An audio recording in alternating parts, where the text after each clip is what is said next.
Demaco had grown successfully during the first years of the 1960s, and in 1965 the world was changing rapidly. Over the next 20 years the company would grow and see the beginnings of the cryogenic business we know today.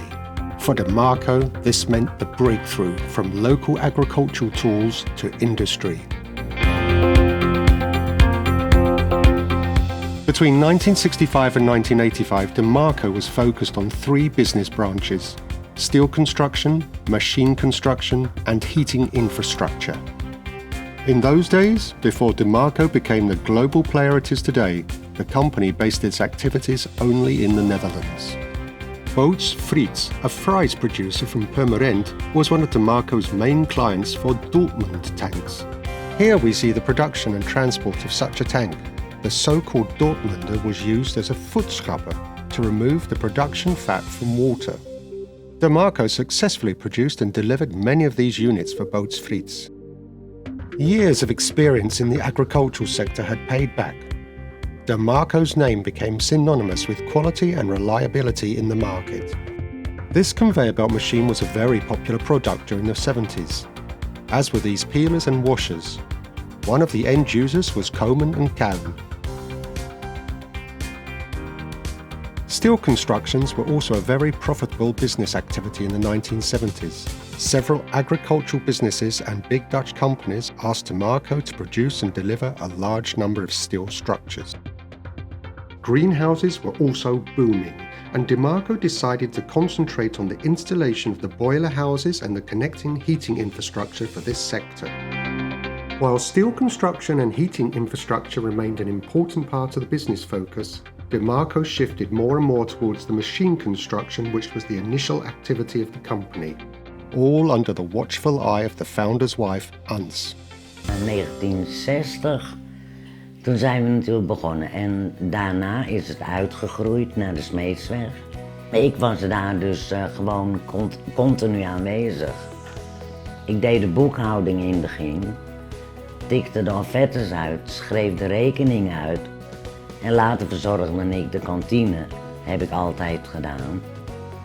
Ik kan me ook nog herinneren dat wij bakken maakten om bollen te spoelen.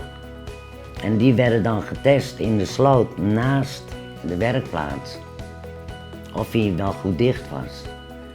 Demaco laat mij nooit los. Dat kan gewoon niet. Ja, het heeft gewoon een plekje in mijn hart. Klaar.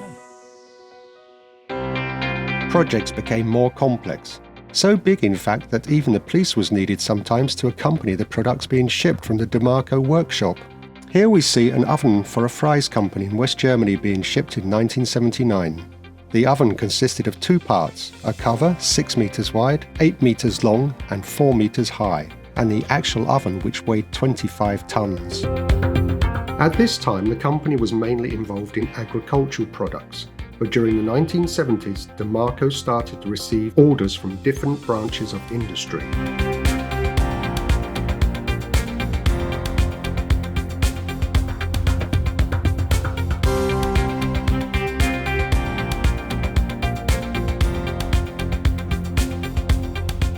As well as foam insulation, the company started to produce machines related to the piping industry.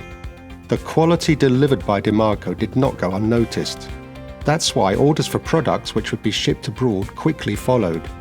Demaco started to focus on components and installations for the piping industry, like blasting and coating equipment. One of the most unique projects was an order from the Soviet Union. This is one of the components of the blasting machine for the project there. But however big the project, Demaco remained at heart somewhat of a family concern. Ik was van oorsprong tuinder, samen met mijn andere broer. En toen ontdekte ik op een dag dat ik wat met mijn handen wou doen, echt wat maken. Toen zegt Theo, nou, ik word dat bij mij. Ja, maar ik zeg, ik ken helemaal niet lassen, niks. Nou, dat komt vanzelf wel hoor. Ik had Eve Roosendaal als mentor, zal ik maar zeggen. Die heeft met lassen geleerd.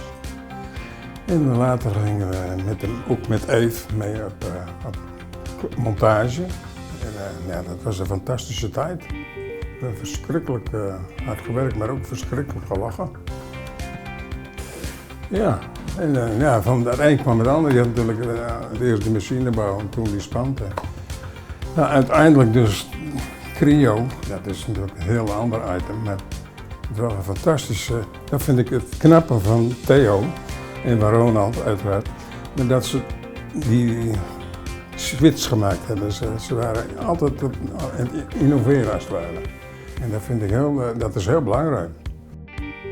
Already involved in many projects related to pipelines, Demaco received a request to make a vacuum-insulated pipeline. Being the pioneering company it was, Demaco met the challenge and accepted the request. The client was KEMA, Keuring van Elektrotechnische Materialen te Arnhem. The first VIP, which stands for Vacuum Insulated Pipeline, was entered into the order portfolio at Demaco.